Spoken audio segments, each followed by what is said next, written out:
Why do we stress out ourselves so much during the holidays? It happens almost every year for people. There is so much stress involved with the holidays, getting all the gifts on your list and then dealing with your budget constraints, ways to say no because you want to say yes to everybody.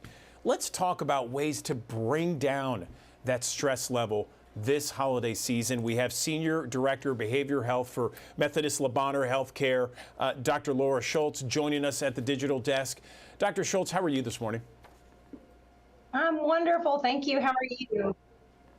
I'm not stressed out, okay? And that's a good thing. But I know so many of our viewers are. Why do you think we put so much stress on ourselves during the holidays? It makes sense. We're all juggling our normal routines of life, work, children, caring for our aging parents. And then all of a sudden you add on top of that holiday parties and planning for gifts and trying to coordinate all the new things on your social calendar. So I think there's just a lot more crammed into the month of December, end of November through January than we normally have. And people feel a lot of pressure for everything to feel together and perfect, I think, during the holidays that maybe we don't feel the rest of the year. Yeah, there's so many different expectations that we put on ourselves, Dr. Schultz. And it's almost too high. I mean, we're setting ourselves up for failure. So how do we bring peace or protect our peace this holiday season?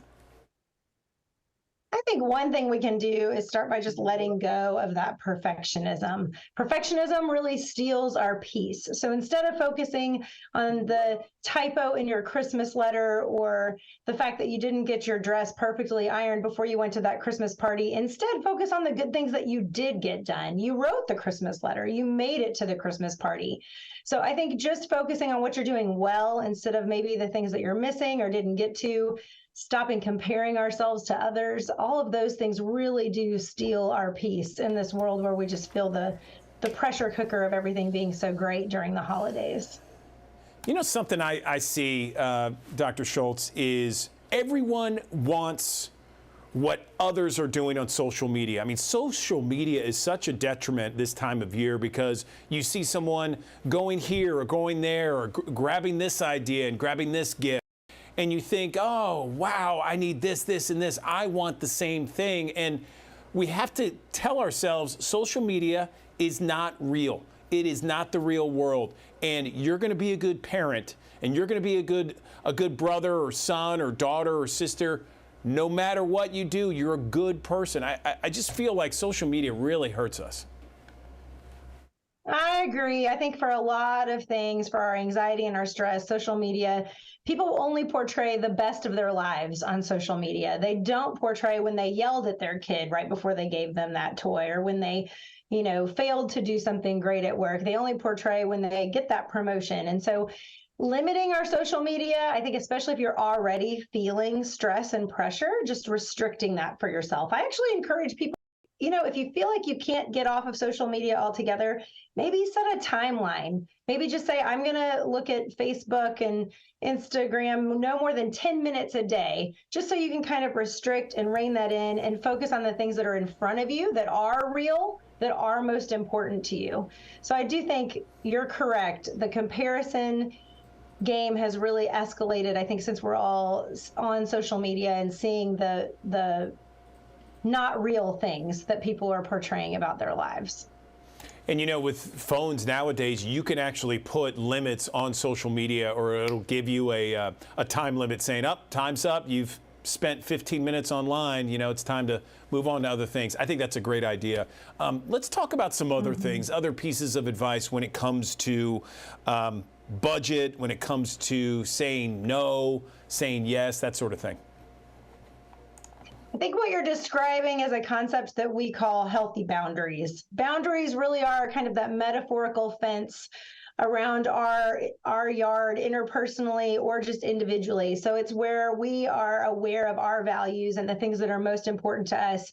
And we either really follow those ourselves or we communicate those well to others. So for example, the budget, that's a personal boundary. And I really do encourage people on the budget on how many desserts you're going to eat on Christmas Eve. Make that decision beforehand. So, I'm going to spend exactly this amount on my Christmas gifts this year.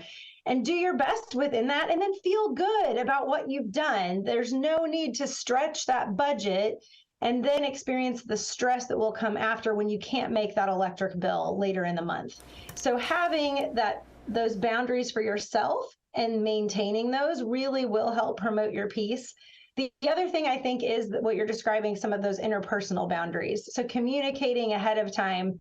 I don't have to go to every single Christmas party I'm invited to. Being able and comfortable to say no in a kind way. I'm sorry, I'm busy, or I just really can't add one more thing to my week this week, in a respectful and kind way, and feeling comfortable with that. I think knowing your limits and communicating those and following through with them is really important in the holiday season. Good point, Dr. Schultz. Let me ask you this, because this is a big one.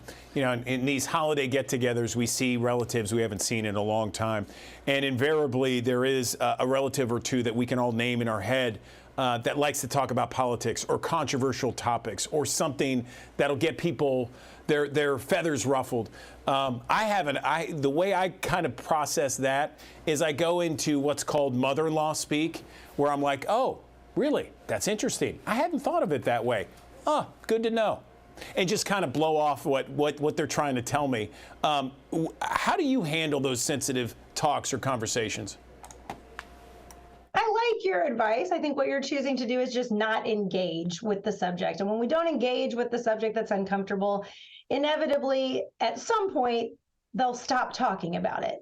But there are some situations where that family member, especially a lot of us haven't seen our extended family as much over the last couple of years. And so you might see that aunt who always asks that uncomfortable question. And there's a saying that goes, family knows how to push our buttons because they installed them. And it makes sense. So we want to really be aware of some of the emotions that might come up for us at that dining room table whenever they bring up sensitive topics. Sometimes it's politics, and we're able to just say, you know what, Aunt Thelma, I really don't want to talk about politics today. Is it okay if we talk about something else and switch the subject? But if it's something that's more personal, so I know that's the time when people ask, when are you going to get married? When are you going to have that baby? And they might not know that that's a personal struggle for you. You might just say something along the lines, very simple, you know what, that's a sensitive subject for me. I'd rather we not talk about it today, if that's okay. And just let them know a little bit that they're hitting on a pain point for you. You don't have to be disrespectful, but that you're not going to continue in that dialogue. And then if they continue to push, I think excusing yourself to use the restroom or something like that might be a good strategy as a backup.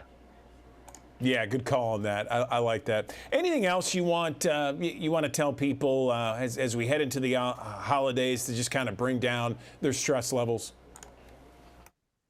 I think the hands down most important thing is to focus on what is the reason for the season for yourself. And that's different for every person.